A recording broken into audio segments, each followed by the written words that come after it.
कहवा के पियर माटी कहाँ के कुदार हो, कहवा के पाँच सुहागिन मटी कोड़े जास हो, कहवा के पाँच सुहागिन।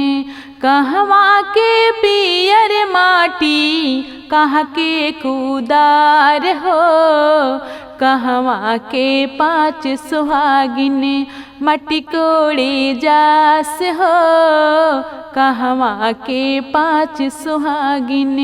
कहवा के पियर माटी कहाँ के कुदार हो, कहवा के पाँच सुहागिन मटी कोड़े जास हो, कहवा के पाँच सुहागिन।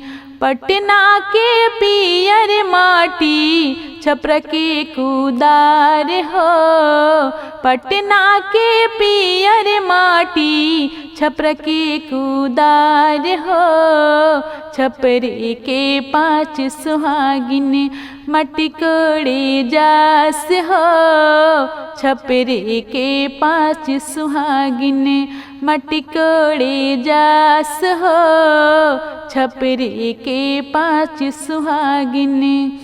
मटिया कोड़िया कोड़ी भरली दौरवा हो, मटिया कोड़िया कोड़ी भरली दौरवा हो, से मटिया चूल्हा सींचे कोहरत के भात हो, से मटिया चूल्हा सींचे कोहरत के भात हो, से मटिया चूल्हा सींचे।